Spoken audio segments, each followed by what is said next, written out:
Trefontane, las profecías apocalípticas de la Virgen de la Revelación, cumplen 75 años. Bien, el mensaje, Arturo. Sí. El mensaje. La almendra del mensaje. Lo primero que le dice la bella señora, con una voz muy dulce, a Bruno, una vez que le hace caer el velo de sus ojos, es esto. Atención. Abro comillas. Soy aquella que está en la Trinidad divina. Soy la Virgen de la Revelación. Me persigues. Basta ya. Regresa al santo rebaño. Corte celestial en la tierra. Obedece a la iglesia, obedece a la autoridad. Obedece y deja inmediatamente ese camino que emprendiste y camina en la iglesia, que es la verdad, fundada por mi Hijo. Fuera de la iglesia hay oscuridad, hay perdición. Y atención, el juramento de Dios permanece y es inmutable. Los 9 viernes del Sagrado Corazón que hiciste amorosamente empujado por tu fiel esposa, antes de entrar en el camino de la mentira y hacerte enemigo de Dios, te han salvado. Clarísimo. Bueno, ¿qué me dirán los partidarios del... o qué nos dirán, Arturo, qué le dirán a la Virgen? A nosotros no. ¿Qué dirán los partidarios de este ecumenismo donde cabe absolutamente todo, en fin, en plan crisol de religiones? Sí. Pues yo creo que eso no son. Por eso te dije, lo primero que te dije, es una aparición eclesialmente incorrecta, políticamente incorrecta. Y eclesialmente incorrecta. Sí. Vamos a repetir.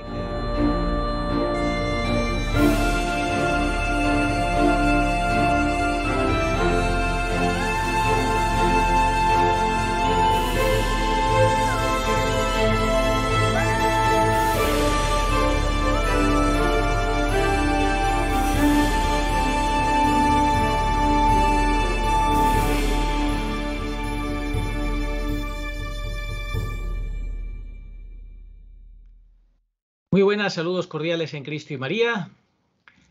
Con nosotros, como en otras ocasiones, nos acompaña hoy Pablo González para hablarnos de Trefontane, unas revelaciones marianas muy especiales que, si bien oficialmente no están aprobadas, podemos decir que en la práctica es como si lo estuvieran. ¿Verdad, Pablo? ¿Cómo estás? Muy bien, Arturo, ¿qué tal? Pues sí, como si lo estuvieran. De hecho, el aval viene nada menos que de 2 papas, ¿no? De manera muy explícita, como vamos a ver, ¿no? Entonces hay lo que se llama casi una aprobación, una cuasi aprobación o aprobación tácita, ¿eh? Ten en cuenta además que estas apariciones pertenecen a la diócesis de Roma, de donde es obispo el Papa, ¿eh? Y ha habido un aval explícito, muy claro, por parte de varios de ellos, ¿no? En particular de Pío XII y de Juan Pablo II. Bueno, estas apariciones marianas tienen una fuerza muy especial y son como muy apropiadas para estos tiempos que vivimos de gran confusión, de gran relativismo, indiferentismo religioso, falso ecumenismo, etcétera. ¿Por qué son tan preferidas, te gustan tanto a ti estas apariciones de Trefontane? Pues sí, Arturo, la verdad es que es una aparición que yo la califico de poco conocida entre los católicos en general, pero muy conocida entre los estudiosos, ¿eh? Entre los estudiosos de las apariciones en general, pero sobre todo objetivamente muy importante, ¿eh? Es una aparición que yo diría que es eclesialmente incorrecta, pero dada la situación que vive hoy la Iglesia, aunque, y esto es lo importante, doctrinalmente impecable, ¿eh? Es la aparición de la Virgen de la Revelación, y es muy importante subrayarlo de la revelación, ¿eh? Sí, ella se presenta así como Virgen de la Revelación. Se presenta como Virgen de la Revelación y trae un mensaje para nuestro tiempo muy, muy importante. Además, en una serie de puntos que vamos a ver, vamos a desarrollar, que yo creo que van a sorprender mucho a los espectadores y que les van a hacer profundizar en los sucesos de Trefontane. Al menos yo lo espero así. Bueno, entonces hemos dicho que no aprobadas formalmente, pero con culto permitido. Esto es importante resaltarlo de nuevo. Una cuasi aprobación, como has dicho. Sí, mira, basta decir que Pío XII, después de haber recibido un mensaje particular del vidente, a los 5 meses solo de la primera aparición ya autorizó el culto y bendijo una virgen de 3 fontanes, ya con los atributos y características de la virgen, que luego veremos, que fue llevada en procesión ante más de 50.000 personas desde San Pedro hasta la Gruta de las Apariciones. Además, vamos a ver que 10 años antes a Pío XII se le había advertido por una mística que entre Fontanes habría apariciones. 10 años antes, exactamente 10 años antes, el 12 de abril del año 37. Y desde luego tampoco se puede olvidar que Pío XII recibió al vidente en varias ocasiones, y una en concreta en diciembre del 49, no solo le exhortó al vidente, a Bruno, del que ahora hablaremos, a dar charlas, sino que hizo más. Incluso en el 56 permitió la construcción de una capilla para el culto, confiada a los franciscanos conventuales. Como hemos dicho, lo recibió más de una vez, y el vidente tuvo encuentros además muy cordiales con Juan XXIII y con Pablo VI. Por su parte, en el 97, Juan Pablo II aprueba la denominación, atención, de Santa María del Tercer Milenio en Tres Fontanes. Eso no lo hizo, desde luego, por hacerlo. Había una razón, del Tercer Milenio. Juan Pablo II, además, conocía el lugar por haber rezado en él cuando era cardenal, por indicación del también cardenal polaco y amigo suyo, Wyszynski. Y bueno, en general, respecto a lo que acabo de decir, llama mucho la atención la implicación tan grande, por así decirlo, de 2 papas, o tan rotunda, ¿no?, junto al aval de otros 2, ¿no? Por eso todos estos hechos y otros más, en los que nos vamos a entrar, pueden interpretarse como una aprobación, como he dicho, no formal, pero sí tácita o implícita. Es una cuasi aprobación. Bueno, pues, Pablo, pues si te parece, vamos a ver el rostro del vidente de Bruno Cornacchiola, este hombre que se le pasó por la cabeza asesinar al Papa, tenía verdaderos deseos, odiaba el papado, odiaba la religión católica, etcétera, etcétera. Una cosa impresionante, cómo la Virgen se le va a aparecer y le va a decir: ¿por qué me persigues? Algo parecido a lo de San Pablo, ¿verdad? Además, curiosamente, que tiene lugar exactamente en el sitio donde es decapitado San Pablo. Fíjate. Cosa muy curiosa. Cuando hablemos del lugar en sí, que es importante, haremos alusión al hecho principal, porque se le llama Tres Fontanes por un hecho particular relacionado con la decapitación de San Pablo.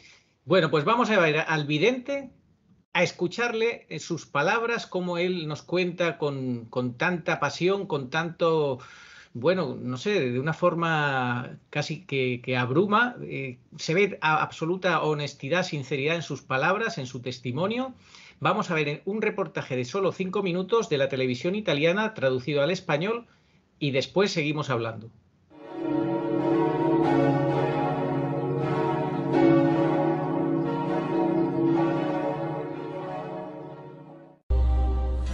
Incontro specialmente la Vergine. Non potevo sentire che era sempre Vergine, che era Immacolata, era Madre di Dio, assunta in cielo.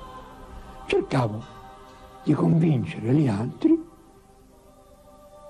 a non credere a queste stupidaggini che i preti insegnano agli uomini.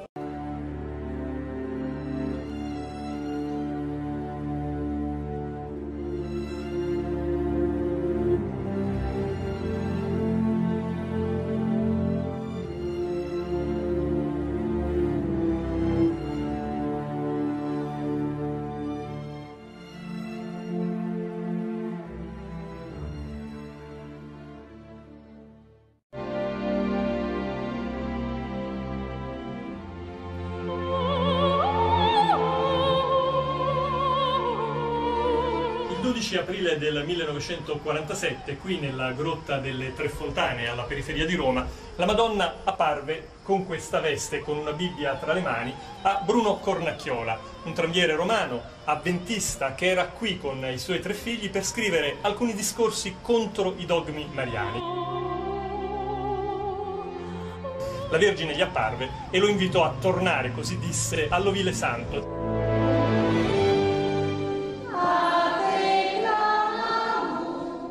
la Madonna disse: il mio corpo poteva marcire e non marcì. E Cornacchiola lo andò a dire al Papa Pio XII, che anche ispirato da questa frase portò a compimento uno dei suoi desideri, quello di proclamare il dogma della Assunzione di Maria in cielo, cosa che fece nel novembre del 1950 e che ancora adesso si ricorda ovviamente ogni 15 agosto, festeggiando appunto la festa della Assunta. Qui a Roma, come si vede, c'è una grotta dove la Madonna è apparsa e questo fa sentire un sentimento di devozione vera, di richiamo proprio alle origini, alla terra. A Lourdes c'è l'acqua, qui alle Tre Fontane c'è la terra. E per tanti che vengono in questo luogo, dove tanti anni fa c'era soltanto immondizia, fa pensare che la Madonna viene tra noi sempre per riportare a nuova luce quello che è nell'errore.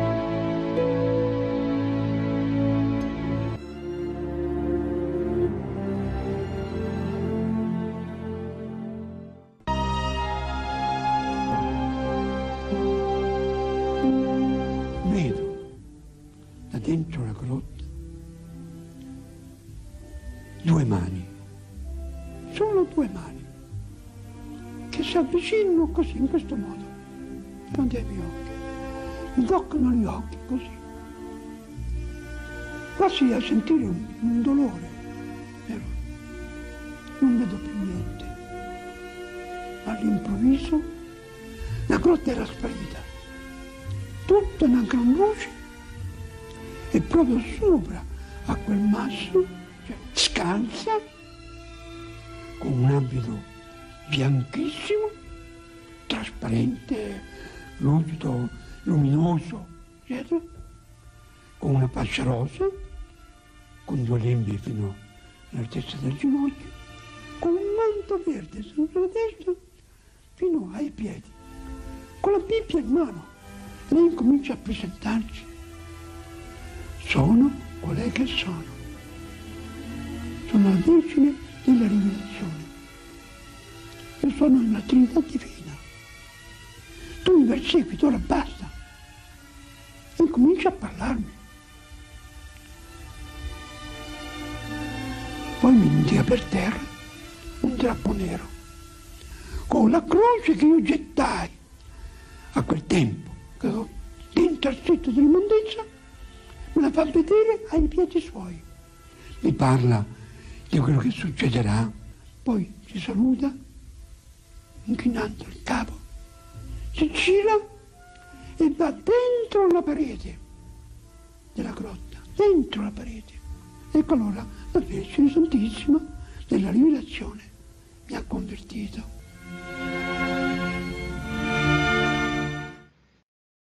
Bueno, ¿qué te ha parecido el reportaje, Pablo? El reportaje está muy bien, es muy sintético y te da una idea de como tú acabas de decir, de la honestidad del vidente, ¿no?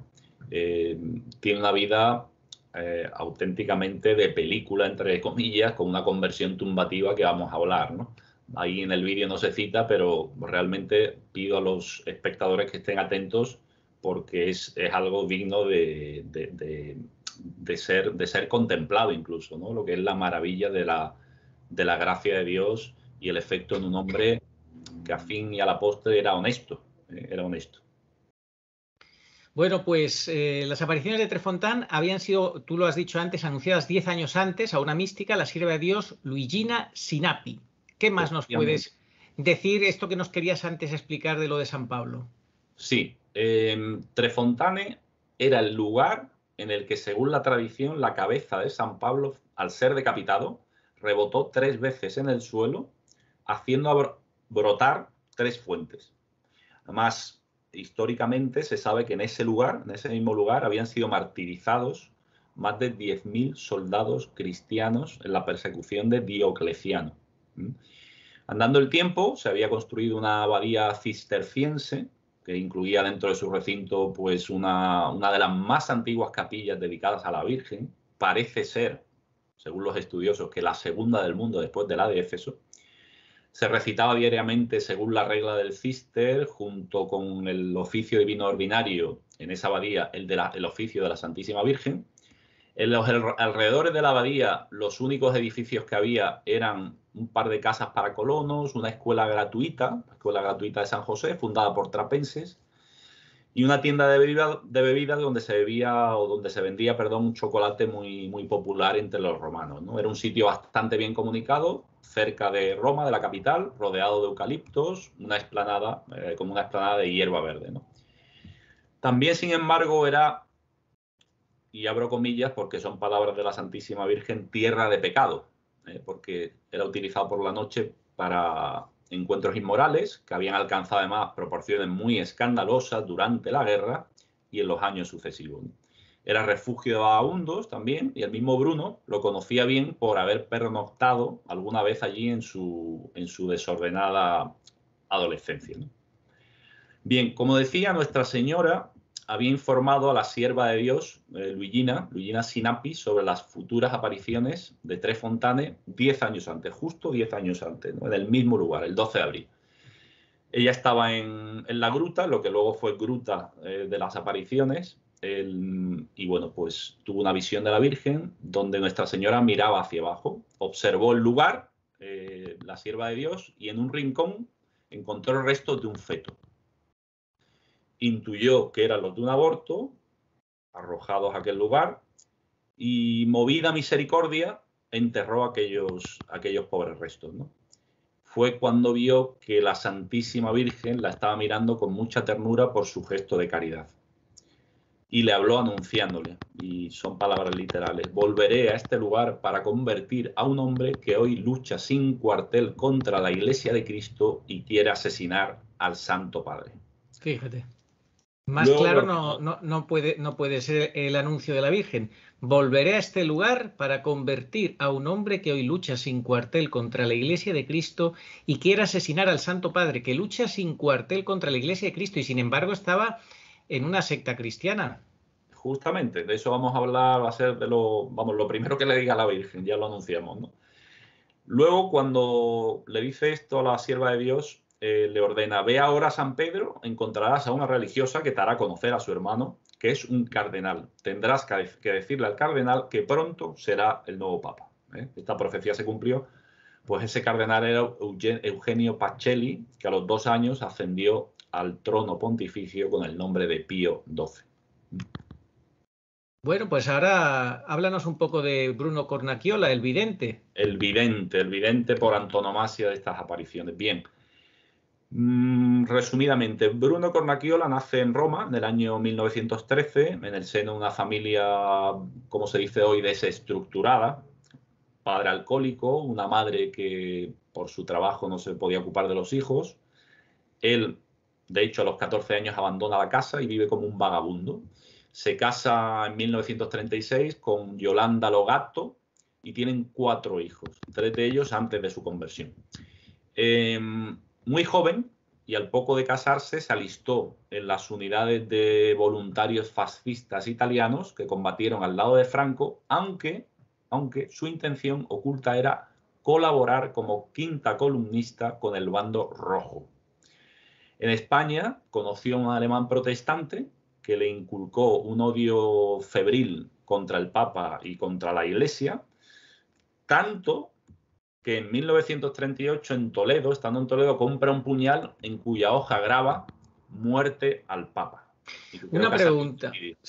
Sí, compra un puñal en Toledo y graba la palabra muerte, la frase "muerte al Papa", tremendo. Graba la frase "muerte al Papa". ¿Por qué, te pregunto, los protestantes tienen tanto odio al papado y a la Iglesia católica?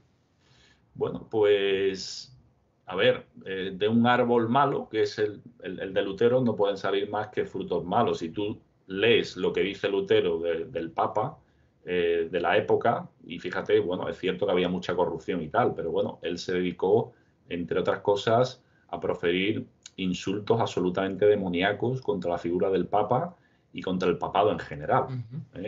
De cerdo papista, yo creo que era lo más suave que se le podía leer a Martín Lutero, ¿no?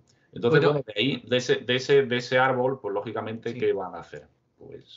Pues cosas como esta, ¿no? Total, que está en la Guerra Civil Española Bruno Cornacchiola, conoce a este alemán protestante, que es el que le mete en la cabeza el odio al Papa y a la Iglesia. Él compra ese puñal donde graba la frase muerte al Papa y entonces, ¿qué pasa? ¿Regresa a Roma Bruno Cornacchiola? Regresa a Roma después de la guerra y se pone a trabajar como cobrador de tranvía, ¿no? Se une políticamente, lógicamente, a un partido de izquierdas. Y también se une a los bautistas, para pasar luego a los adventistas del séptimo día, porque Bruno los consideraba los más intransigentes contra la Iglesia Católica y que además destacaban por un celo auténticamente fanático contra los sacerdotes, la Virgen y el Papa, particularmente sacerdotes, Virgen y Papa.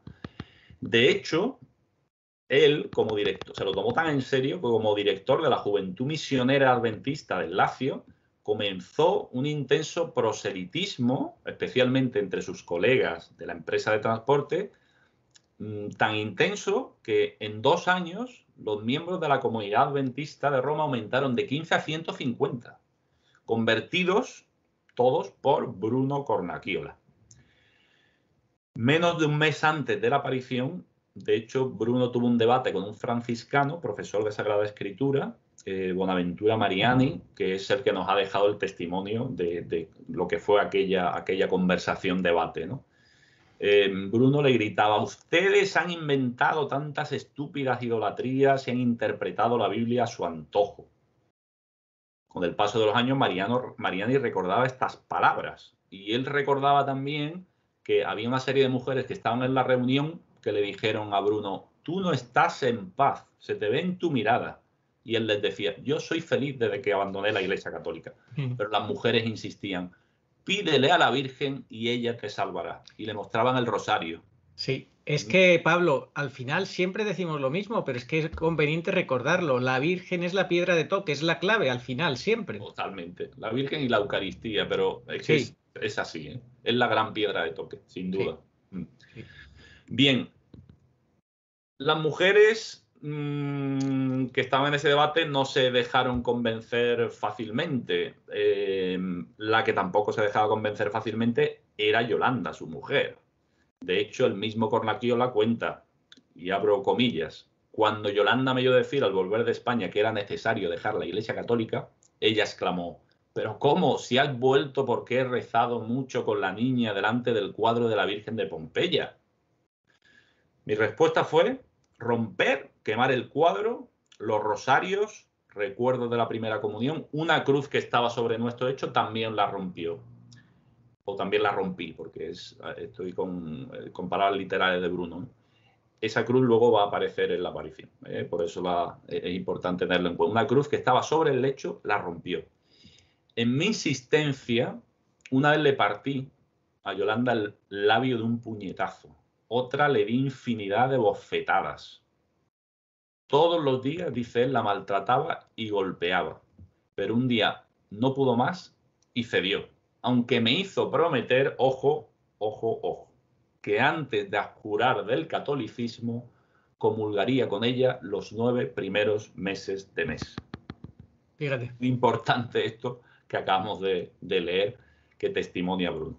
Bien, el odio contra los sacerdotes era también demoníaco, y además lo ponía en práctica. Cuenta que los llamaba perros, y a uno de ellos, anciano y con mala salud, hizo de tal modo de cogerlo entre las puertas del tranvía, dejándolo malherido, fingiendo no haber visto que estaba subiendo. A otro le escondió la cartera mientras se afanaba por sacar el billete del tranvía. Cartera que llevaba consigo ese día, el 12 de abril del 47, en que su vida sería cambiada de repente. Pues sí, pues ya vimos ese reportaje introductorio de 5 minutos. Vamos a profundizar un poquito más, Pablo, en lo que fue la aparición y los mensajes que le dio la Virgen, que son muy importantes. Lo vamos a relatar, Arturo, con cierto detalle, porque es fundamental conocer los detalles. Yo creo que vamos a poder tener una visión muchísimo más clara. No es una narración, creo que aburrida, sino todo lo contrario. Y bueno, es el sábado 12 de abril del año 1947. Era sábado, el sábado que se llama Inalvis, que es Sí, que, inmediatamente anterior a la Pascua, ¿no? por cierto, Ese día, acabamos de conmemorar hace poco, el 12 de abril pasado, ¿cuántos? ¿75 años? 75 aniversario. Ha No está pasado mal. totalmente desapercibida este aniversario. Una pena. Vamos a Sí, intentar remediarlo aquí. sí, por eso este vídeo sea un homenaje, ¿verdad? Totalmente, totalmente, porque es un vídeo que, o sea, es una aparición que ha hecho muchísimo bien, muchísimo bien. Bien, ese día Bruno estaba buscando un lugar tranquilo porque debía escribir, atención, un sermón para la comunidad adventista al día siguiente, domingo, en el que se proponía demostrar que la Virgen no había sido inmaculada en su concepción ni virgen.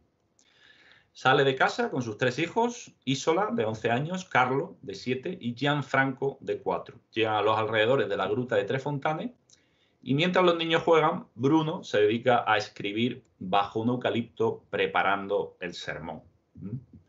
Bien, voy a la narración literal de los hechos. Literal de los hechos. Que cuenta Bruno.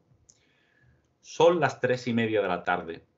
Los niños que han perdido el balón y no consiguen encontrarlo recurren al padre. Bruno interrumpe sus anotaciones, deja el cuaderno de los apuntes en el suelo, bajo el eucalipto, y va a ayudar a sus hijos. El cuaderno quedará en el suelo. Encontrada la pelota, se puso a jugar con ellos y en uno de los tiros que hizo, la pelota, en un tiro aparentemente normal, se eleva muy alto y desaparece por encima de los árboles. Antes de salir a buscarla, encarga a Carlo que recogiera todo. La niña fue a recoger flores para su madre y a Gianfranco, el más pequeño, de 4 añitos, lo dejó sentado. Cada cierto tiempo gritaba para ver si Gianfranco todavía estaba donde lo había dejado. A la 4ª vez, el niño no respondió. Entonces salió a buscarlo, lo encontró de rodillas, con las manitas juntas al pie de la gruta, con sus ojos fijos en la gruta. Sonreía y como que conversaba. Entonces se acercó y oyó que decía: bella señora, bella señora. Le habló, pero el niño no reaccionó. Buscó a Isola y al llegar junto a la gruta, Isola también cayó ella de rodillas, con las manos juntas, exclamando exactamente lo mismo. Bella señora, bella señora. No podía moverla, era imposible. Él se enfadó pensando que se trataba de una broma, llamó a Carlo y este, al llegar junto a la gruta, cae también de rodillas y exclama lo mismo. Pensando que se trataba de un juego, de hecho, trató de levantarlos a la fuerza, pero no pudo moverlos ni un centímetro, ya que los niños habían adquirido un peso absolutamente extraordinario. Aterrado, levantó sus ojos al cielo y gritó: Dios mío, sálvanos. Apenas pronunció ese grito, todo en su alrededor se volvió oscuro y sintió un dolor agudo en sus ojos. Es a lo que se refiere en el vídeo él. Y ahora ve como 2 manos blancas, o mejor dicho, siente como 2 manos blancas se apoyan sobre sus ojos, quitando de ellos como un velo. También resonancia a lo de San Pablo. Sí. También resonancia. Cayó de rodillas y una luz muy grande iluminó la gruta. Bruno relata: en el centro una figura de mujer llena de luz, de una belleza sin comparación humana, como de 1,65 m, el color del rostro ligeramente moreno, la nariz casi recta, parecida a las hermosas estatuas griegas, con los pies desnudos sobre un bloque de roca arenisca. Parecía como de 25 años en el esplendor del frescor juvenil. Vestía una túnica blanca resplandeciente, ceñida en la cintura con una faja rosa, cuyos extremos caían por su derecha hasta las rodillas.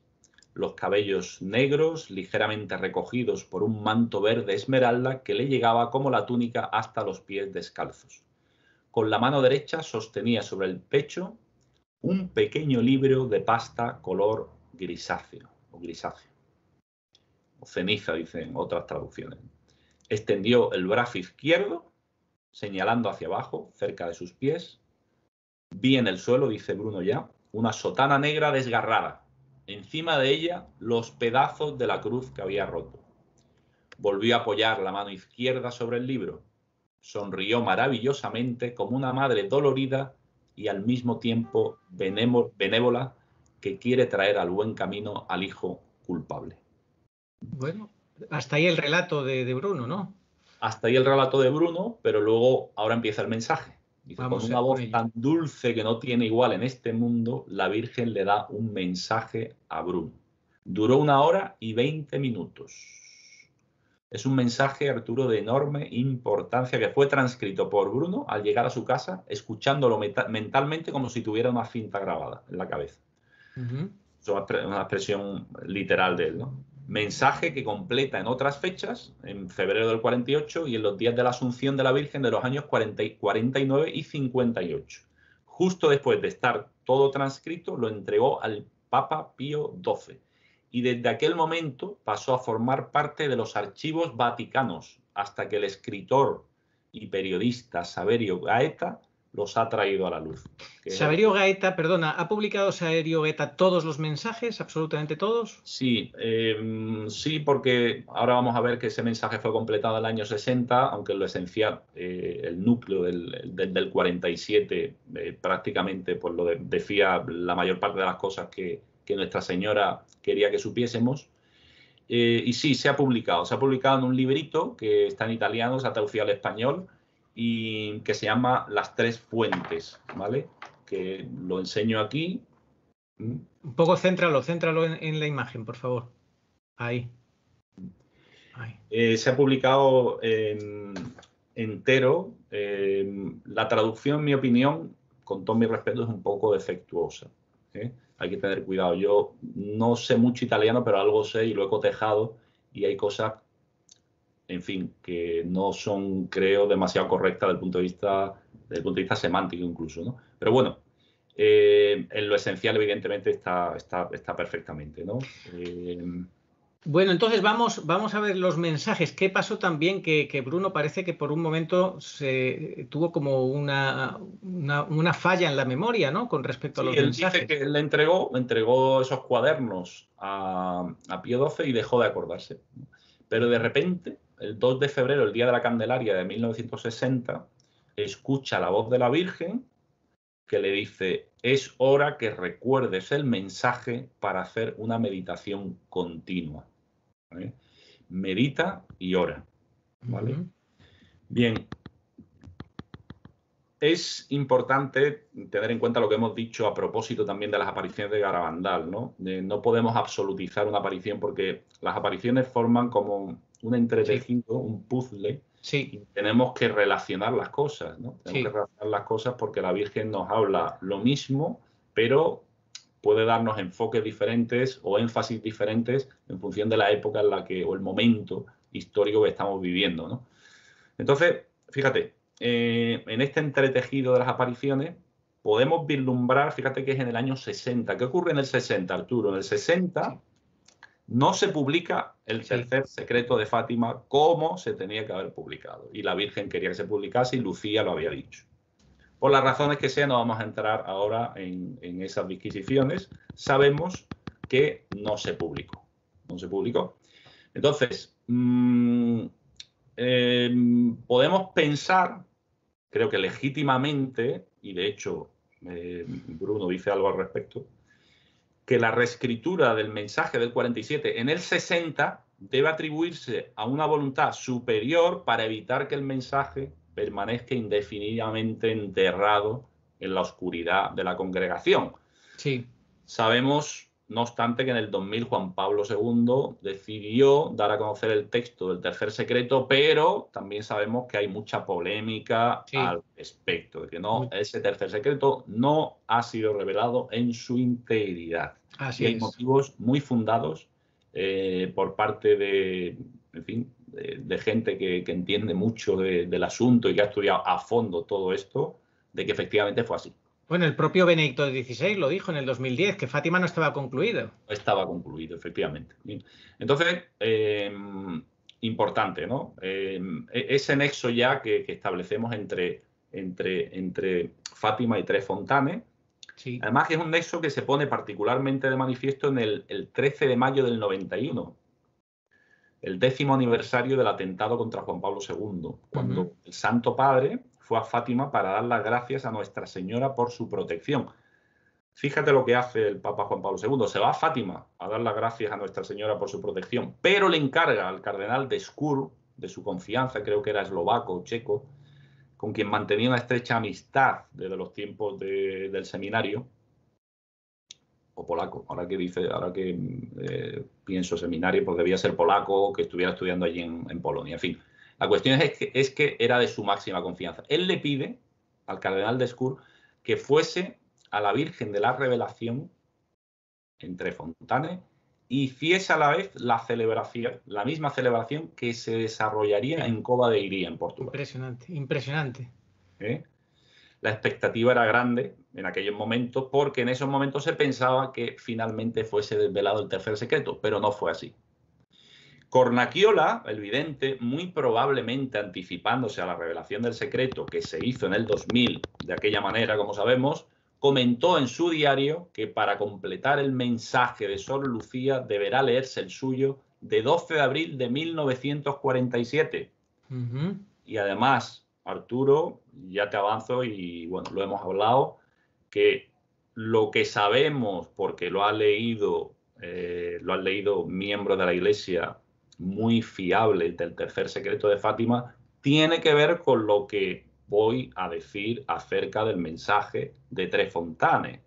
Mucho que ver, en particular en relación a la situación en la Iglesia doctrinal y lo que está pasando en la jerarquía. Sí. La gran apostasía. Efectivamente, lo vamos a ver con otras palabras, pero tremendas, ¿vale? ¿En qué año, por cierto, murió Bruno Cornacchiola? 2001, como quien dice antes de ayer. Ya. En el año 2001. Murió bastante anciano y él, una cosa importante, bueno, lo vamos a decir luego, ¿no? Pero desde luego que cumplió con su misión, ¿no te parece? Cumplió con su misión, efectivamente, fundó, ahora lo vamos a ver, una obra catequética y, bueno, él, hay que tener en cuenta que fueron más de 60 apariciones, incontables mensajes, advertencias y mensajes proféticos que él anotó cuidadosamente, que todo lo ha rescatado Saverio Gaeta. Wow. Y no paró de dar charlas y conferencias. 7.000 charlas, se fue hasta Australia, Canadá. ¡Qué barbaridad! 7.000 charlas hasta Australia, Canadá. 7.000 charlas, efectivamente. ¡Qué barbaridad! Dice, para leer ese mensaje, como he dicho... ¿Nos acompleja un poquito? Sí, un poco. Sí. Tremendo. Bruno Cornacchiola, ora pro nobis. Para completar, dice, deberá leerse el suyo para completar, esto es muy importante, para completar el mensaje de Sor Lucía, deberá leerse el suyo de 12 de abril, ojo, y los sucesivos que indignamente recibí.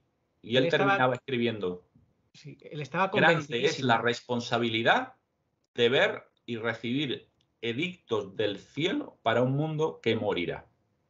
Esa frase hay que repetirla, por favor, repítela. Sí, grande es la responsabilidad de ver y recibir del cielo edictos para el mundo que morirá. Tremendo. Para que luego vengan en algunos sitios y tergiversen los mensajes de la Virgen, pretendiendo mejorar lo que la Virgen ha dicho, porque como no se entiende, pues vamos a cambiarlo. Vamos a ser más misericordiosos que la Virgen. Sí, Arturo. Tremendo. Vamos a ser más misericordiosos que la Virgen. Pero si la Virgen es más misericordia que la Virgen, no tiene nadie. Efectivamente. Es tremendo. La gran pedagoga, como yo digo, y claro, la gente cree en Fátima, pero no cree en los castigos, que es una cosa increíble. A ver, la Virgen, y perdón por el excurso, la Virgen enseñó a unos niños pequeños, completamente inocentes, el infierno. Eterno. Entonces, el infierno eterno. ¿Somos nosotros mejores pedagogos que la Virgen al ocultar esto, no ya a niños, sino a adultos? Yo creo que no. Es obvio que no. Y bueno, Bruno Cornacchiola tenía clarísimo que tenía esa responsabilidad de que lo que había visto y recibido del cielo, darlo en su integridad. Y por supuesto sin tergiversarlo.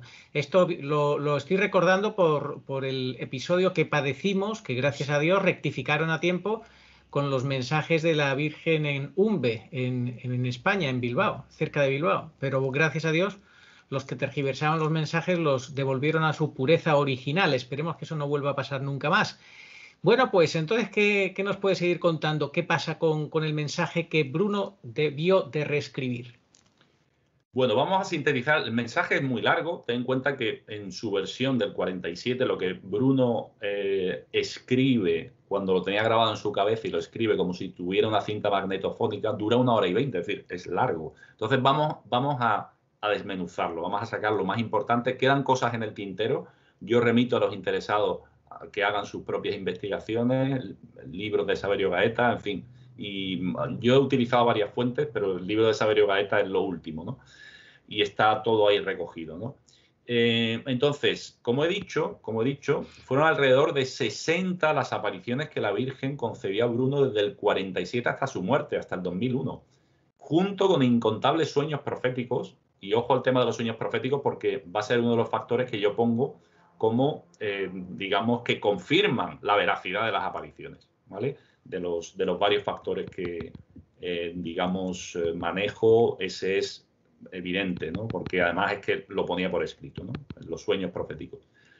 Bien, el mensaje, Arturo. Sí. El mensaje. La almendra del mensaje. Lo primero que le dice la bella señora, con una voz muy dulce, a Bruno, una vez que le hace caer el velo de sus ojos, es esto. Atención. Abro comillas. Soy aquella que está en la Trinidad divina. Soy la Virgen de la Revelación. Me persigues. Basta ya. Regresa al santo rebaño. Corte celestial en la tierra. Obedece a la Iglesia, obedece a la autoridad. Obedece y deja inmediatamente ese camino que emprendiste y camina en la Iglesia, que es la verdad, fundada por mi Hijo. Fuera de la Iglesia hay oscuridad, hay perdición. Y atención, el juramento de Dios permanece y es inmutable.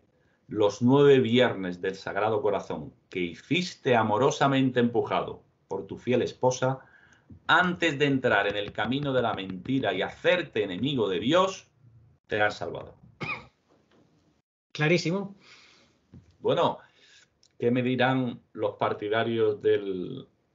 o qué nos dirán, Arturo? ¿Qué le dirán a la Virgen? A nosotros no. ¿Qué dirán los partidarios de este ecumenismo donde cabe absolutamente todo, en fin, en plan crisol de religiones? Sí. Pues yo creo que eso no son... Por eso te dije, lo primero que te dije, es una aparición eclesialmente incorrecta, políticamente incorrecta. Y eclesialmente incorrecta. Sí. Vamos a repetir de estas 6 o 7 líneas las frases más destacadas. Los titulares. Titulares, la Virgen dice, soy aquella que está en la Trinidad Divina, regresa al santo rebaño, es decir, a la Iglesia Católica, obedécela, y otra cosa muy importante, y que vamos a insistir mucho en esto, el juramento de Dios es inmutable. Lo importante que es la piedad, los 9 primeros viernes, los salvaron de la quema, literalmente. Los 9 viernes del Sagrado Corazón que hiciste te han salvado. Me persigues, basta ya. Tenemos aquí al nuevo San Pablo, al San Pablo del siglo XX, de los últimos tiempos, Bruno Cornacchiola. Si San Pablo perseguía a Jesucristo, Bruno Cornacchiola perseguía a la otra cara de la misma moneda, que podemos decir que por una cara tenemos a Jesucristo, por la otra a la Virgen, porque están tan unidos que casi es una única moneda, casi se puede decir así. Bruno Cornacchiola perseguía a la Santísima Virgen. La Virgen le dice, basta ya. Esto también, además, con énfasis, le dice la Virgen, basta ya. No se lo dice, porque mira que la Virgen es dulce, pero cuando tiene que ponerse como madre que firme, se pone firme.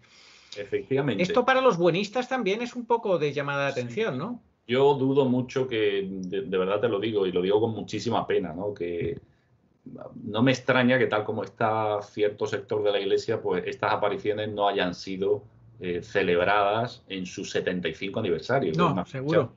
Claro, es que el mensaje es rotundamente católico. Sí, soy la Virgen de la Revelación. Y hoy en día, precisamente, se va contra la revelación sobrenatural y se quiere aquí pues hacer un consenso de la verdad como pregona la ONU. Y esto que la Iglesia se preste a esto es verdaderamente bueno, infernal, ¿no? Sí, es que no tiene, en fin. Y luego, Y luego el me persigues, basta ya, ¿se le podría aplicar también a quien niega que la Virgen es corredentora?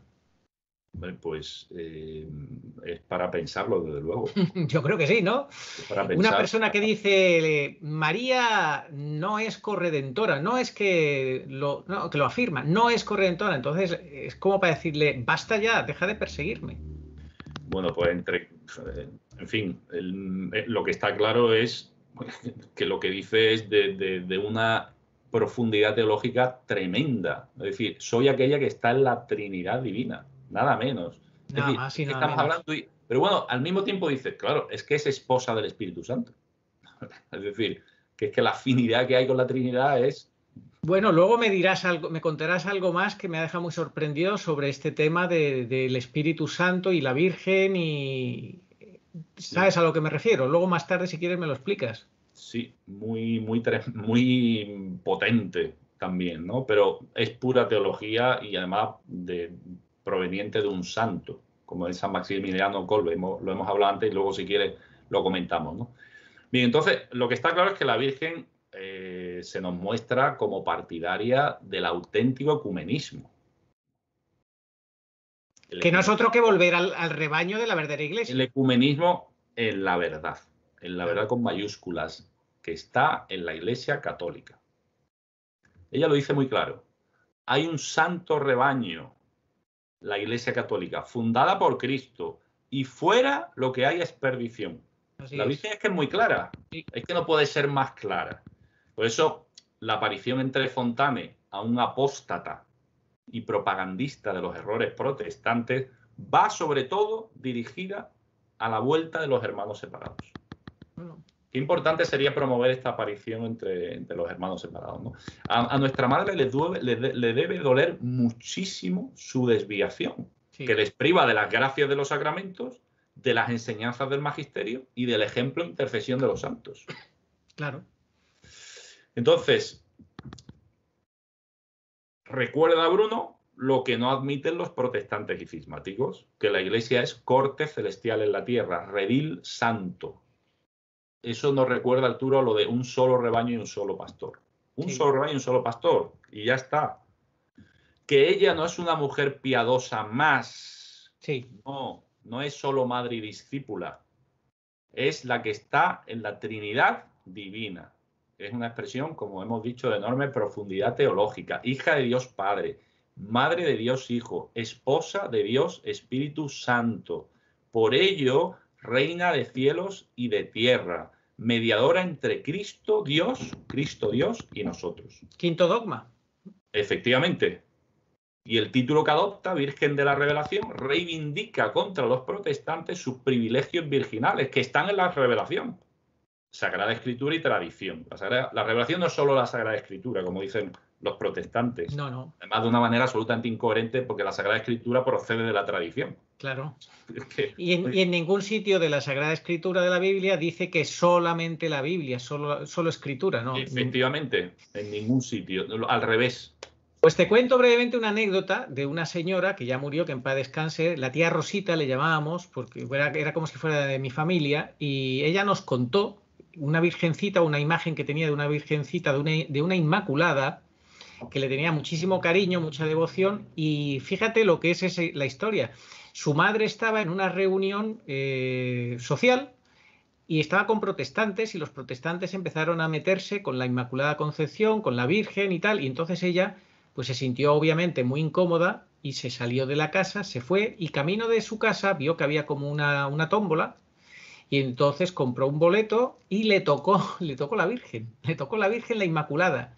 ¿Sí? Así que imagínate qué cosa tan impresionante, y desde entonces pues bueno, tenían mucha devoción a esa imagen, y fue como una respuesta de la Virgen a todo esto, ¿no? A todo esto que ella padeció, que trató de defender la verdad delante de estos protestantes, pero viendo lo que había, pues se quiso quitar de en medio, ¿no? Y fíjate, la Virgen le consoló de esa manera. Qué bonito, qué bonito. Sí. Bueno, pues Arturo, lo que hemos dicho de la Virgen de la Revelación, luego lo va a subrayar con la descripción de su asunción gloriosa, como vamos a ver, ¿no? Luego un punto fundamental, Arturo, al que hemos hecho alusión, ¿no? Lo importante que es la piedad, Sí. el ser piadoso, ¿no? Estas cosas que desprecian hoy tantos de fe adulta. Sí, las devociones con las cuales Dios se compromete. Sí, exactamente. Que Dios sí se revela, aunque sean revelaciones privadas, pero a sus santos es para luego comprometerse. Efectivamente, ese agradecimiento que nos debería provocar el saber cómo Dios se obliga a sus promesas. Claro. Dios se obliga a sus promesas. Es el caso de Bruno, cuando muy lejos de Dios y solo para complacer a su mujer, es decir, sin total convicción, aceptó cumplir con la devoción de los 9 primeros viernes. ¿Cómo iría ese hombre a los 9 primeros viernes, Arturo? Sí, con cara de perro. Con cara de perro, bueno, en fin, vale, ya está. De perro enfadado. Deseando que terminasen para que su mujer saliese de la Iglesia Católica. Claro.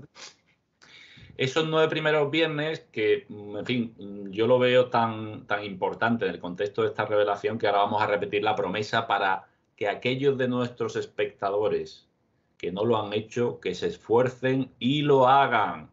Y lo hagan. Es la promesa que el Señor le hace a Santa Margarita María de Alacoque el 16 de junio de 1685. ¿Vamos a repetirla? Sí, palabras textuales. ¿Cuáles fueron las palabras textuales del Señor a Santa Margarita? Exacto.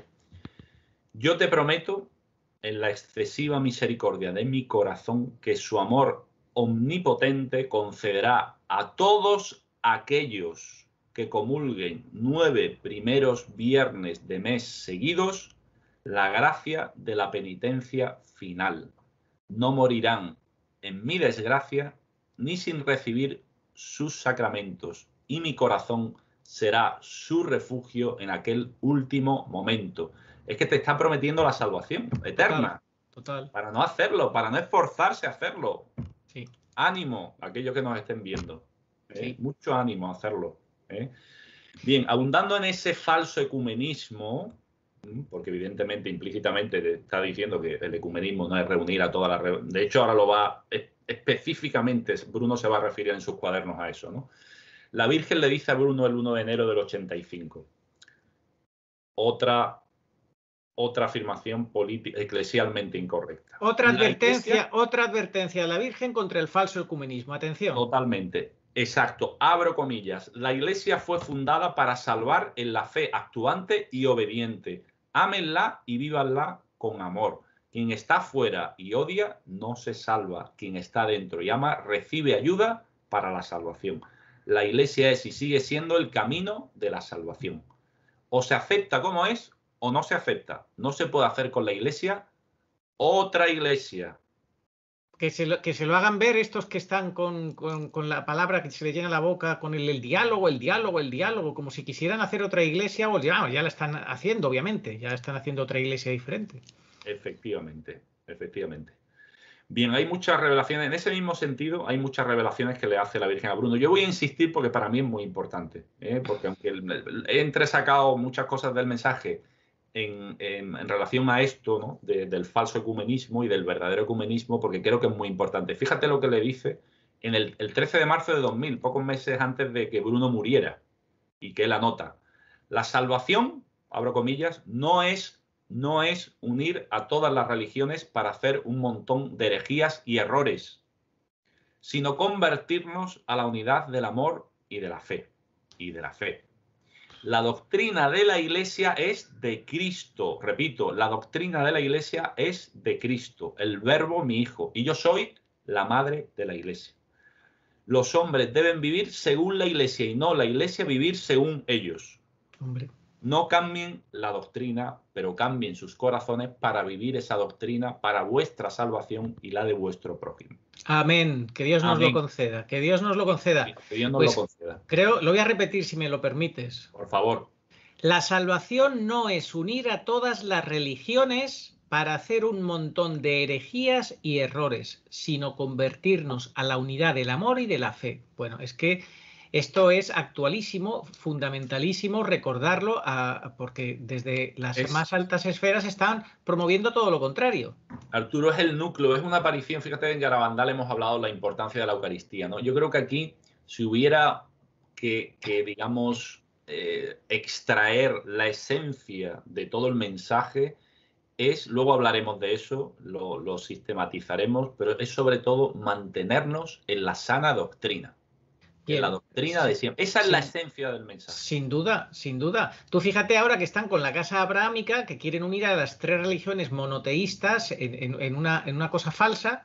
Pues aquí la Virgen es bien clara. La salvación no es unir a todas las religiones, ni siquiera las 3 monoteístas, para hacer un montón de herejías y errores, sino convertirnos a la unidad del amor y de la fe. De la fe. Y recordando la palabra de Dios, una sola fe. Un solo bautismo, un solo Dios, una sola fe. ¿Cuál es esa única fe? La de la Iglesia Católica.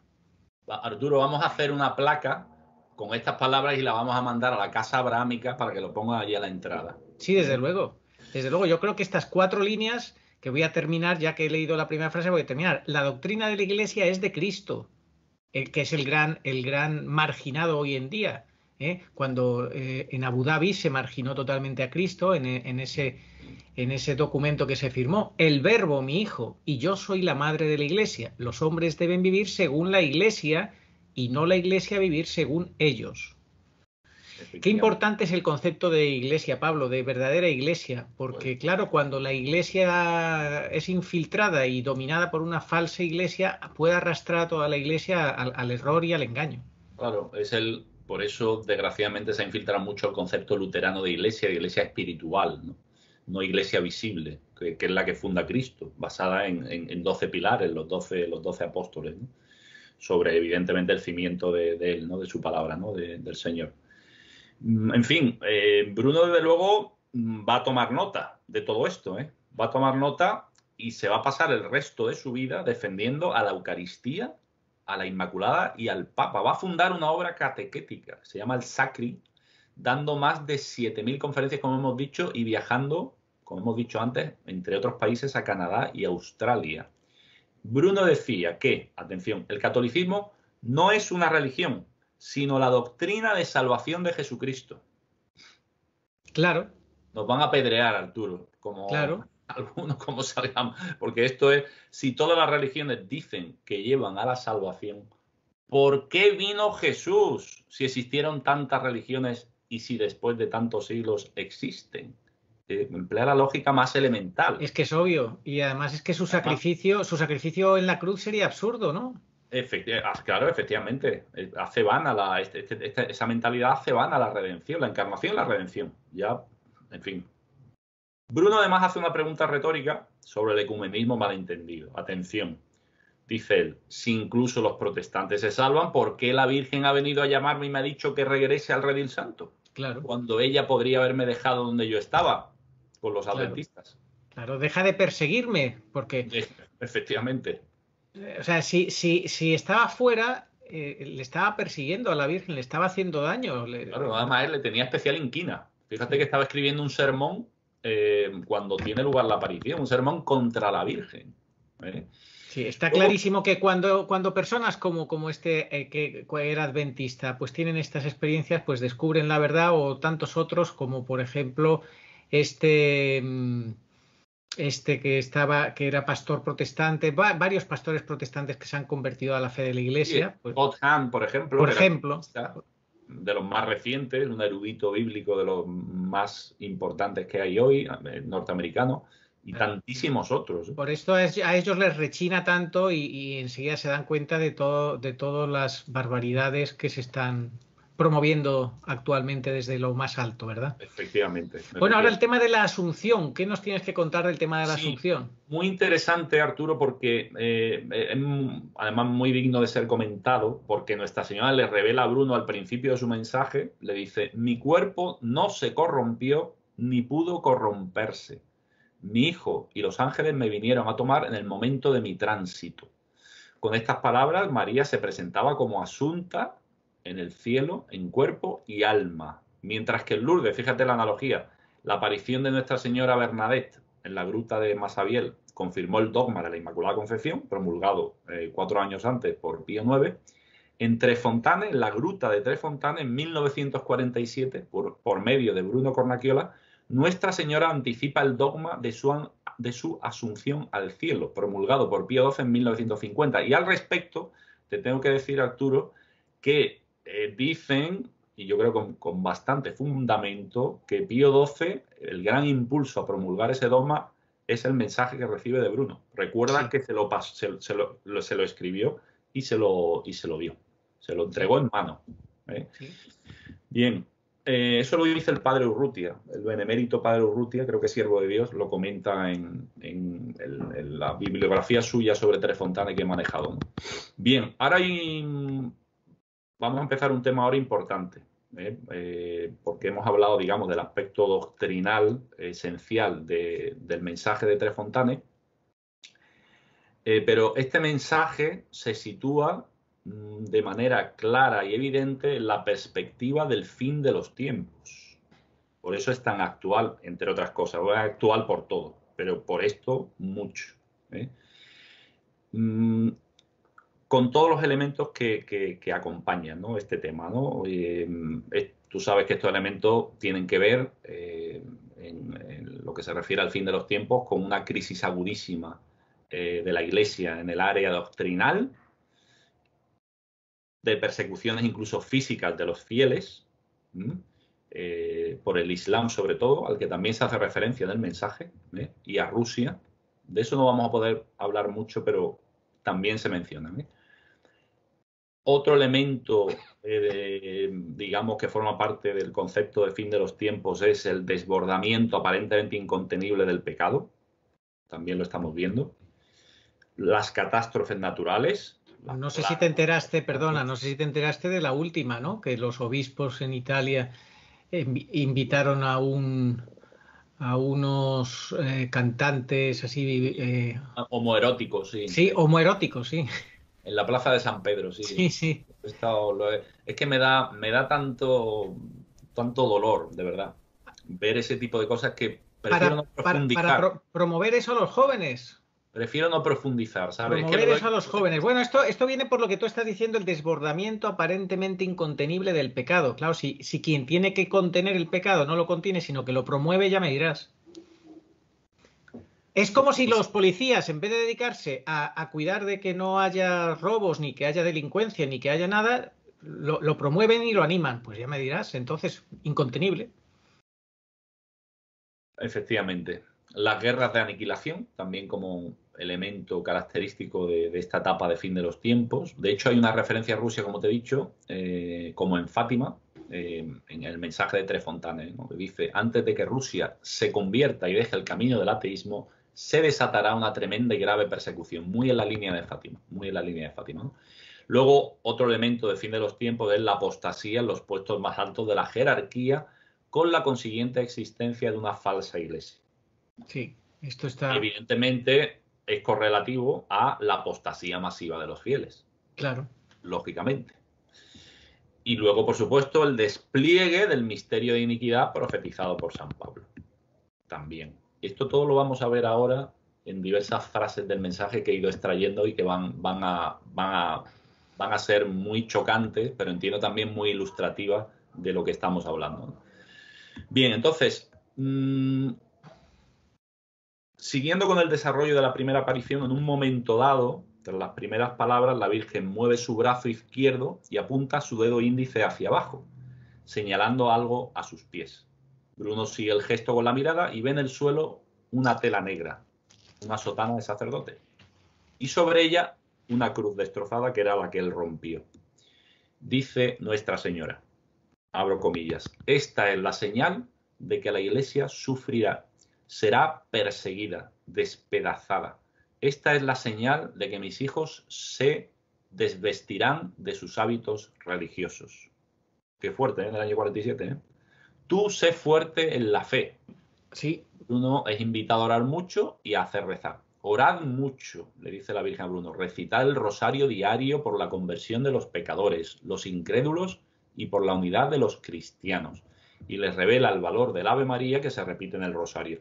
Las Ave Marías del rosario que decís con fe y amor son tantas flechas de oro que llegan al corazón de mi hijo. La Virgen pide rezar, entre otras cosas, el rosario diario por la conversión de los pecadores, los incrédulos y la unidad de los cristianos. La unidad en la verdad. Exacto. Bueno, explicitando... Muy necesario recordar todas estas cosas muy necesario. que son evidentes, pero que parece que ya no tuvieran valor. Efectivamente. Y luego, respecto a ese signo de la cruz destrozada de Arturo y la sotana por el suelo, ella le dice a Bruno: los pastores del rebaño no cumplen con su deber. Demasiado mundo ha entrado en sus almas. Alejaos de las cosas falsas del mundo, espectáculos vanos, prensa obscena. Hoy deberíamos decir televisión. Toda la iglesia sufrirá una tremenda prueba para limpiar la carnalidad que se ha infiltrado en sus ministros. Ojo, para el tiempo indicado en los libros del cielo, sacerdotes y fieles, ojo, serán expuestos a un peligroso cambio en el que el mundo de la perdición se lanzará al asalto a través de todo tipo de medios. Falsas ideologías y falsas teologías. Serán tiempos terribles para todos. Habrá días de dolor y sufrimiento. Desde el oriente, y este es el Islam, esta es la referencia del Islam, un pueblo fuerte pero alejado de Dios lanzará un tremendo ataque y romperá las cosas más santas y sagradas. El mundo entrará en otra guerra más despiadada que las anteriores. Mayormente será golpeada la roca eterna, Roma. La ira de Satanás ya no se detiene. Ojo a esto, que tiene una resonancia de la Salet tremendas. Sí. El Espíritu de Dios se retira de la tierra. La iglesia quedará viuda. Ojo a la expresión, ¿eh? Muy semejante a la de la Salet, cuando dice la famosa frase: la iglesia será eclipsada. Es decir, quedará a merced del mundo. La oscuridad de la conciencia, el mal que aumenta, testimoniarán que llega el momento de la catástrofe final. La libertad satánica permitida, lo estamos viendo, hará estragos en todas partes. Releo, la libertad satánica permitida hará estragos en todas partes. Momentos de desánimo y extravío estarán sobre vosotros. Uníos en el amor de Dios. Veréis hombres conducidos por Satanás a hacer una liga unitaria para combatir toda forma religiosa. La más afectada será la Iglesia de Cristo, para limpiarla de la inmundicia que hay en ella. Al final, muchos se convertirán por las muchas oraciones y por potentes manifestaciones divinas. Yo esto lo relaciono con el aviso totalmente. Solo puede ser el aviso. Potentes manifestaciones divinas, aviso y milagro. Está clarísimo. Sí. Clarísimo. ¿Eh? Sí. Esto es la perspectiva de los últimos tiempos. Está clarísimo. Sí, clarísimo. La justicia de Dios se hará sentir pronto en la tierra. Haced penitencia. El momento es terrible. Solo los santos que están entre vosotros, en las ermitas, en los conventos y en cada lugar, detienen la ira destructora de la justicia divina. Lo de siempre, las almas víctimas, los santos. Efectivamente, sí, señor. Sí, señor. En razón de aquel día, quien sea que sirva a Dios en espíritu y no según la carne, cargan sobre ellos parte de las plagas que pronto descenderán a la tierra. Lo que tú acabas de decir, las almas víctimas. Dejando todavía tiempo a los pecadores para que se arrepientan y pongan toda la vida bajo mi manto para ser salvados.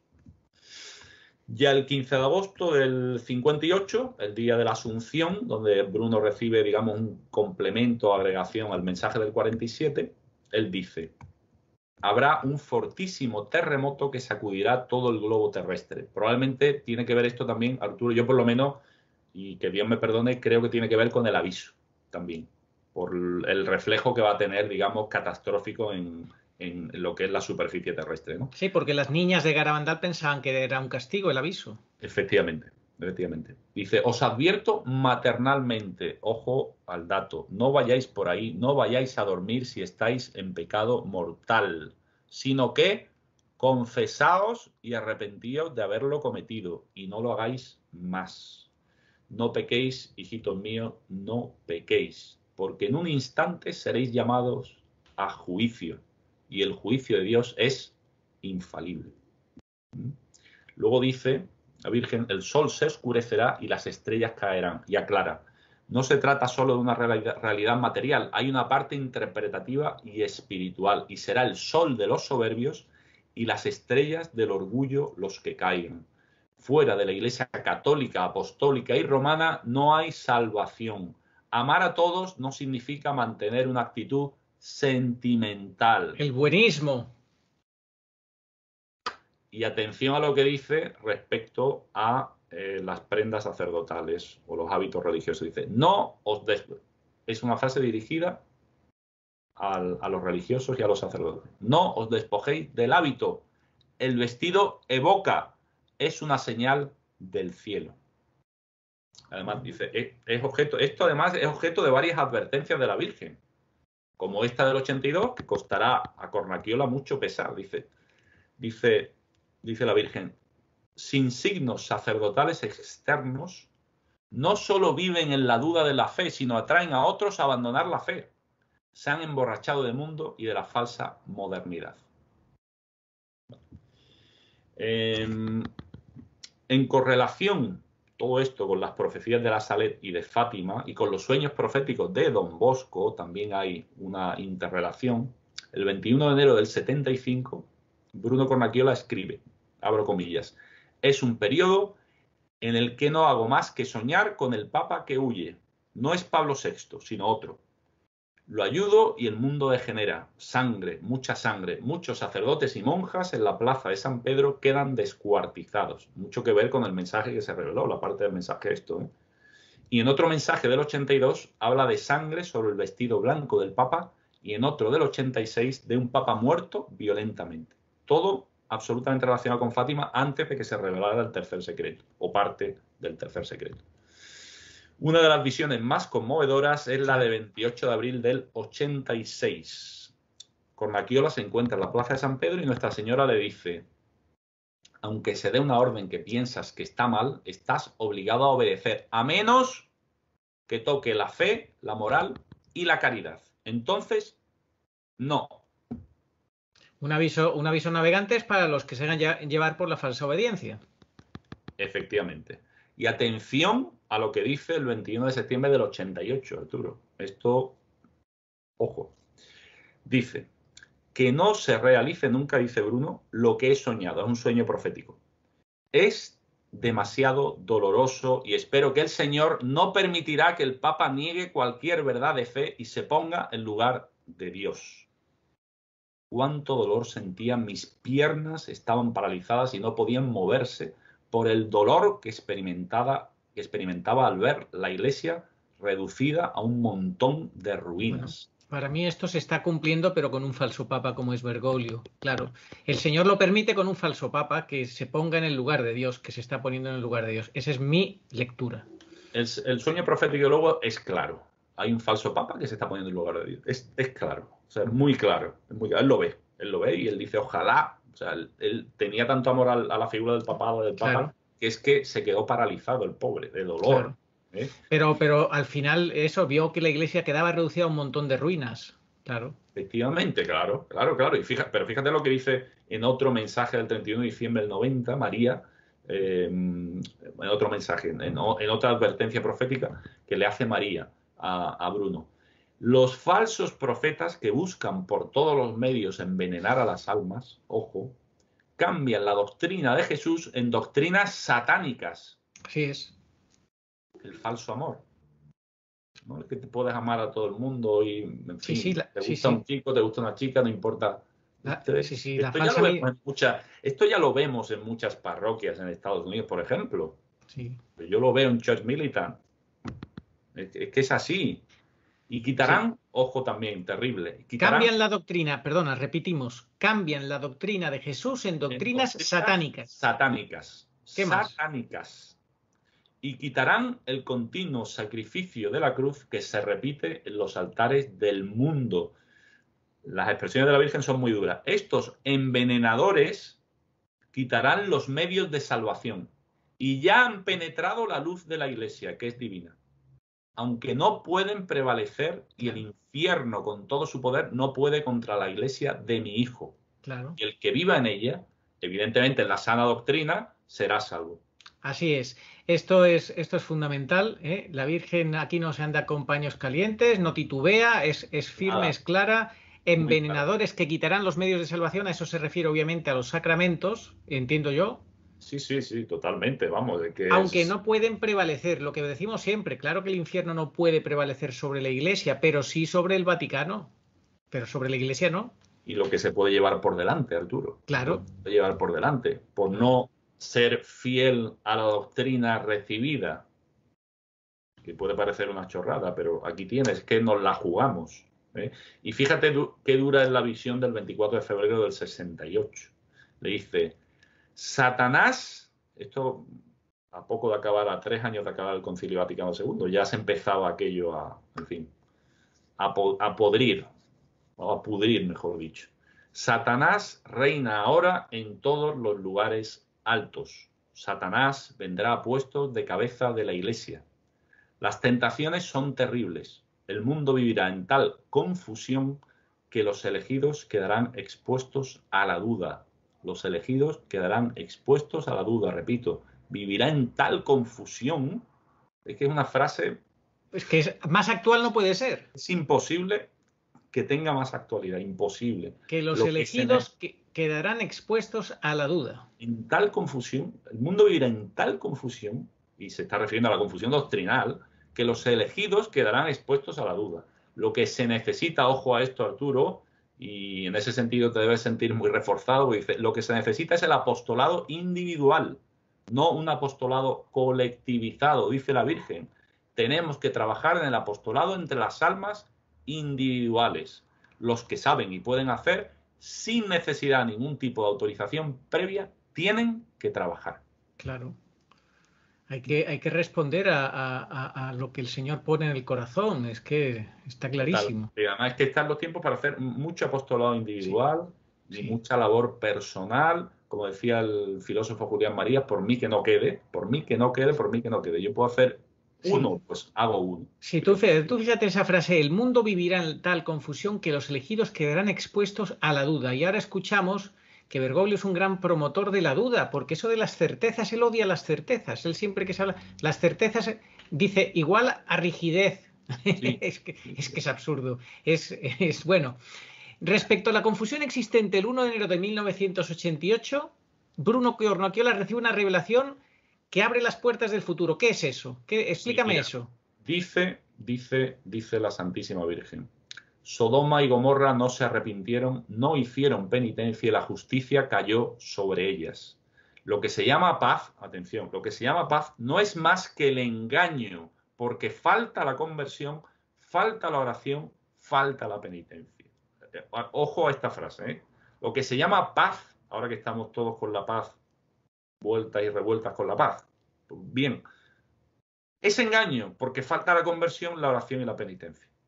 Y todo se está preparando, ojo, para una guerra satánica.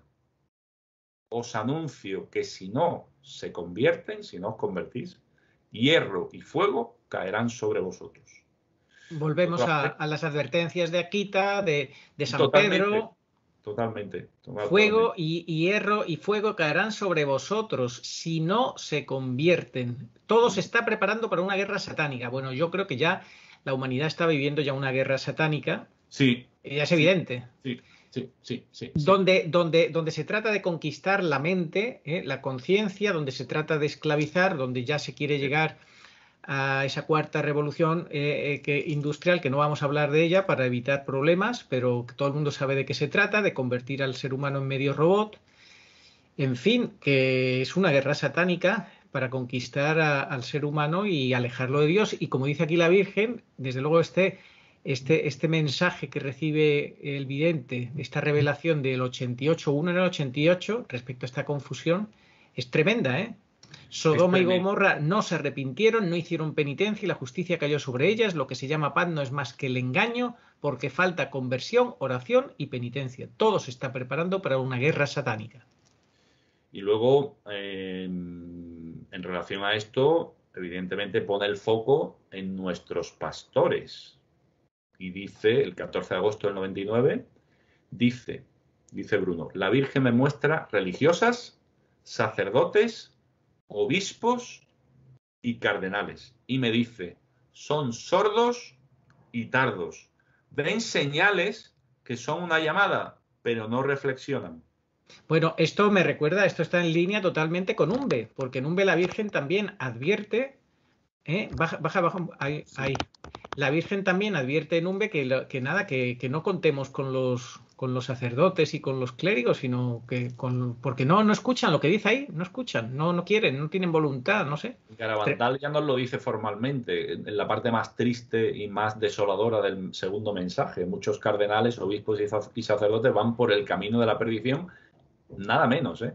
Y arrastran a muchas Muchos. almas. Y llevan a muchas almas, Sí. como para no tomar nota. Sordos y tardos son sordos y tardos, ven señales que son una llamada, pero no reflexionan. Dios mío, ayúdanos, que no seamos sordos y tardos, que no seamos sordos y tardos. Efectivamente. Pues, ¿qué Sobre remedios todo nos da la Virgen? ¿Qué remedios nos da la Virgen? Si es que nos da alguno, Pablo. Mira, yo de todo lo que he podido extraer, lo que te dije antes, ¿no? Junto a la llamada del rezo del rosario, fundamental, me ha llamado la atención, sobre todo, y además algo que es un ritornelo en el mensaje, que ya digo que es muy largo, la apelación de Nuestra Señora a resistir y apoyarnos en ella, resistir firmes en la fe de siempre, claro, resistir firmes en la fe de siempre y apoyarnos en ella. He extraído diversos pasajes que inciden en esa idea. Y abro comillas. Hijos, sed fuertes, resistid el asalto infernal. Es un asalto infernal. Sí. Es un asalto preternatural. Sí, eso te iba a decir, es que al final de los tiempos, en el fin de los últimos tiempos, lo que más se destaca es que están desatados ya del infierno entero, está desatado sobre la tierra. Exactamente. Dice, yo estaré con vosotros, con mi corazón de madre, para infundir valor al vuestro y sanar vuestras penas y tremendas heridas. Otra frase. Estad firmes en la roca eterna del Dios vivo. Yo os mostraré el sendero. Otra. Rezad mucho y os serán aligerados la persecución y el dolor. Otra. Haceos fuertes. Preparaos para la batalla de la fe. Batalla de la fe. Esto es una guerra. Esto es una guerra. No seáis perezosos para las cosas de Dios. No olvidéis que el hombre tiene un alma que salvar y el alma continuará viviendo eternamente. No olvidéis lo que llamáis novísimos, la muerte, el juicio, el cielo, el infierno y el purgatorio. Enseñad cómo será la eternidad. El Verbo, mi Hijo, os lo ha dado a saber, pero muchos, por filosofía o falsa ciencia, niegan la verdad. Dice, lo que se necesita es unidad de amor, unidad de doctrina, unidad de pensamiento y de acción. Acercaos, esta es la última porque un poco resume lo que he dicho de resistir en la fe de siempre, ¿no? Acercaos al corazón de mi Hijo Jesús, consagraos al corazón de una madre que sangra, en sentido místico, continuamente por vosotros. Así seréis aligerados de vuestras penas. Pecadores todos, venid. ¿Quién puede lamentarse de haber sido rechazado por mí si se consagró a mi corazón? Pues nada, ya, en fin, hay que consagrarse a la Virgen. Nos lo está pidiendo. Por supuesto. Bueno, Arturo, mira, en fin, hemos hablado de aspectos muy importantes del mensaje y, bueno, junto al aval de los papas, que es evidente, ¿no? Sobre todo de dos de ellos, ¿no? Es una aparición que va a ser convalidada por el cielo. Va a ser convalidada por el cielo y lo vamos a ver a partir de tres factores principales, ¿no? Un factor es el del milagro del sol, que va a tener lugar en Tres Fontanes y varias veces. En concreto, el 12 de abril del 80, 33 años después de la primera aparición, hay 3.000 personas que se han congregado para una misa concelebrada por 8 sacerdotes en la gruta de las apariciones. Todos ellos pudieron presenciar el prodigio del sol, una réplica del milagro del sol en Fátima. Voy a tomar literalmente, es cortito, el relato entrecomillado de Pío Sant'Angelo, que es el capellán de la asociación que fundó Bruno. Dice, el sol se levantó hasta el cénit, dando vueltas alrededor de su propio eje y despidiendo rayos de todos los colores hacia todas partes. Todo el mundo quedó asustado. Unos lloraban, otros gritaban, otros suplicaban en voz alta a la Virgen. Otro aspecto maravilloso fue la imagen de la Virgen en la gruta que se puso en el momento de la consagración de color rojo intenso, despidiendo rayos que atravesaban el techo de la gruta para unirse con los rayos que procedían del sol. Fue una cosa impresionante, ¿eh? Fue un espectáculo grandioso, jamás visto, inolvidable, y no duró unos segundos, sino media hora hasta el final de la misa. Todos vieron lo mismo.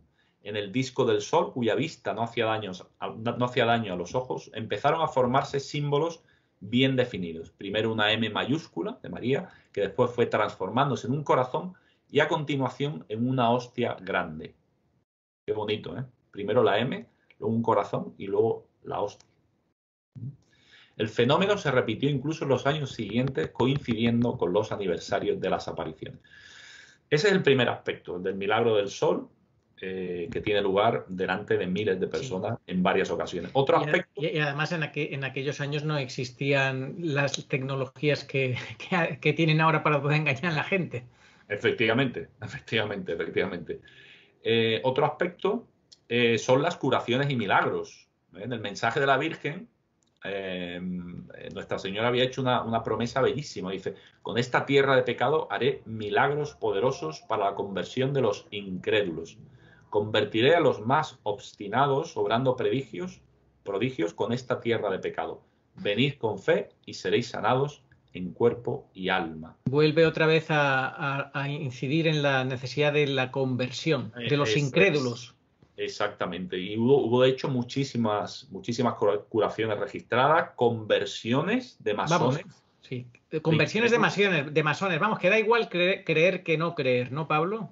Sí, exactamente. Masones, incrédulos, judíos también, pecadores, y luego una curación, vamos, de las más notables fue una de las primeras también, por intercesión de la Virgen de la Revelación, la de Carlo Mancuso, que era un albañil, en junio del 47, tras caer por el hueco de un ascensor, presentaba graves fracturas por todo el cuerpo. Estando ingresado en el hospital, le llevaron tierra de la gruta, y con gran asombro de los médicos volvió a caminar, a pesar de que en las radiografías seguían apareciendo las fracturas. Fíjate. Bien, y otro punto importante, Arturo, que confirma la veracidad de estas apariciones, fueron los sueños proféticos que tuvo Bruno, que él anotó, que estaban ocultos en los archivos del Vaticano, ¿no? Entre otros acontecimientos, Bruno predijo el atentado a Juan Pablo II, el asesinato del primer ministro italiano Aldo Moro, la explosión del reactor de Chernobyl en el 86 y la caída de las Torres Gemelas, también la predijo en el 2001. Entre otros muchos, porque no son muchísimos, pero bueno. Y sobre todo que supiera quién iba a ser el Papa con años de antelación, ¿no? Exactamente, ¿no? Bueno, ya estamos terminando. Espero que haya sido, en fin, ameno, por lo menos todo, y de interés, lo más importante, ¿no? Yo lo que pasa es que creo que tiene tanta información importante que es para verlo despacio, incluso volverlo a ver, porque hay verdaderamente mensajes que son muy, muy importantes, ¿eh? Efectivamente, muy, muy importante. Hay toda la simbología del vestido de la Virgen, que te he comentado antes de empezar a grabar y tal. Si quieres abundar un poco en eso. Sí, antes que nada, solamente una cosita en referencia al hecho de que la Virgen lleve un libro que es único en la historia de las apariciones junto a su corazón. Es única aparición en la que esto ocurre, ¿no? Entonces, un libro, por lo visto, de color ceniza, que evidentemente es el color del arrepentimiento y de la penitencia. Claro. Saverio Gaeta, en el vídeo que han mostrado, tanto el periodista como el propio vidente dicen que es la Biblia.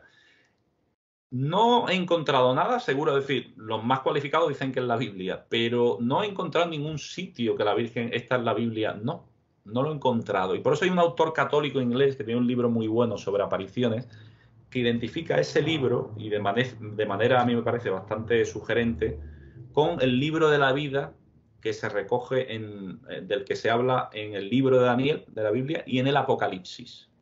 Y esto otra vez, Arturo, nos sitúa en la perspectiva de los últimos tiempos, porque tanto Daniel como Apocalipsis son libros proféticos, ¿no?, respecto a los últimos tiempos, ¿no?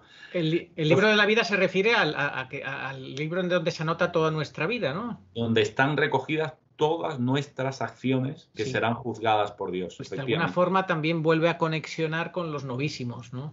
Justamente. Y luego también un aspecto maternal de nuestra madre, evidentemente, ¿no? No lo lleva pegado a su corazón. Que nuestra madre tenga ese libro cerca de su corazón puede muy bien ser simbólico de su profunda preocupación por la salvación eterna de cada hombre. Ese libro de la vida de cada uno, que nos representa a cada uno. Todos necesitamos penitencia, todos necesitamos conversión. Y nos lleva cerca del corazón. Y se preocupa por nuestra salvación eterna, ¿no? Sí, por supuesto. Por eso esa aparición entre Fontane, ¿no? Para convertir a Bruno, ¿no? Como mediadora de todas las gracias, puede decirse que en cierto sentido ella tiene un rol de mediación en lo que está escrito en ese libro. Me parece una interpretación la que hace este autor muy, muy bonita, muy sugerente y creo que muy profunda, ¿eh? Porque ya digo, ellos dicen la Biblia, pero la Biblia no realmente no aparece en el mensaje. Este libro en la Biblia, ellos yo creo que se lo imaginan o lo ven como lo más plausible. Y creo que esta interpretación del libro de la vida, en el contexto de los últimos tiempos, personalmente y modestamente, creo que es la más adecuada. Bueno, pues si quieres terminar pues con un último apunte con el tema de por qué iba la Virgen vestida con esos colores. Sí, esto lo he sacado del libro a última hora y me parece bonito referirlo, ¿no? Es efectivamente el por qué la Virgen va vestida, ¿no? Con ese manto verde, túnica blanca, etcétera, ¿no? Entonces, se lo dice la Virgen al propio Bruno, ¿no? Entonces lo voy a leer del libro. Dice, simbolizan las tres, dice, no son los colores de una bandera, simbolizan las tres personas divinas en un solo Dios. Volvemos al tema de la Trinidad.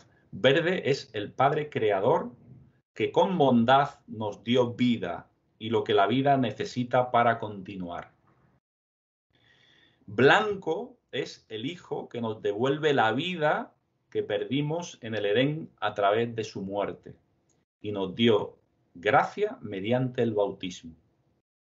Y el rosa es el Espíritu Santo que nos da la creación del Padre y la gracia del Hijo en la unión del amor y de la vida. Bueno, pues nada, te has quedado satisfecho, ¿no? Sí, espero que tú también y que sobre todo que nuestros espectadores hayan quedado satisfechos. Pues sí, que se animen a seguir profundizando o viendo vídeos sobre Bruno Cornacchiola y estas apariciones tan llamativas y contundentes de nuestra Madre del Cielo, la Virgen de la Revelación, donde es muy clara, muy contundente y no deja lugar a la duda, me parece a mí. Sí, totalmente. Vuelvo a insistir en que no puede ser hoy, desgraciadamente, una aparición popular. Es decir, tenemos que ser los católicos quienes de manera individualizada profundicemos en ella, leamos, etcétera, y sobre todo, Arturo, lo más importante, que nos empapemos del mensaje. Que nos empapemos del mensaje que contiene unas claves muy importantes para todos. Bueno, para pues todos, sí. Y sobre todo en la línea de nuestra salvación eterna, qué duda cabe. Si la Virgen en el mensaje de 1 de enero del 88 nos advirtió de que todo se estaba preparando para una guerra satánica, antes nos había dicho que se llama paz, pero que no es nada más que un engaño porque falta conversión, oración y penitencia. Y entonces, pues yo pienso que por ahí van los tiros. Conversión, oración y penitencia como los antídotos contra esta guerra satánica. Así es, totalmente de acuerdo, Arturo. Pues nada, nos encomendamos a nuestra Madre del Cielo, Nuestra Señora de la Revelación, que fue tan bondadosa, misericordiosa con Bruno Cornacchiola, pero como siempre decimos, misericordiosa y bondadosa en la verdad, no al margen de la verdad con el buenismo y la falsa misericordia y todo lo que las apariencias, pero al margen de la verdad, no, ella siempre con la verdad, y cuando tuvo que regañar, regañó, con dulzura pero con firmeza regañó, le advirtió porque, como también nos advertiste tú en el vídeo sobre Garabandal, ella en Garabandal y en sus mensajes hace todo lo posible y lo imposible para evitarnos que seamos castigados o que nos condenemos, como nos explicaste en Garabandal.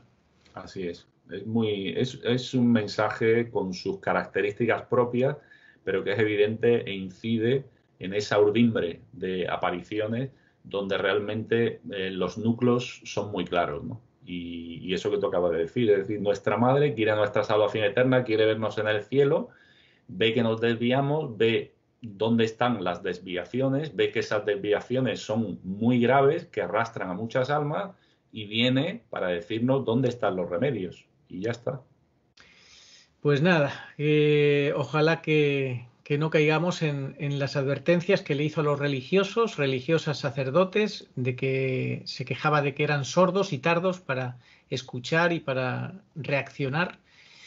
Y nos encomendamos a Nuestra Señora en esta ocasión, como en todos los vídeos, todos los programas, con la oración a Nuestra Señora de todos los pueblos, porque como bien has explicado antes, todas las revelaciones marianas, todos los mensajes de la Virgen en sus distintas advocaciones forman parte de piezas de un solo puzzle, ¿no? Entonces necesitamos atender a todas para poder entender bien al final qué es lo que nos quiere decir el cielo en cada momento histórico que tenemos, ¿no?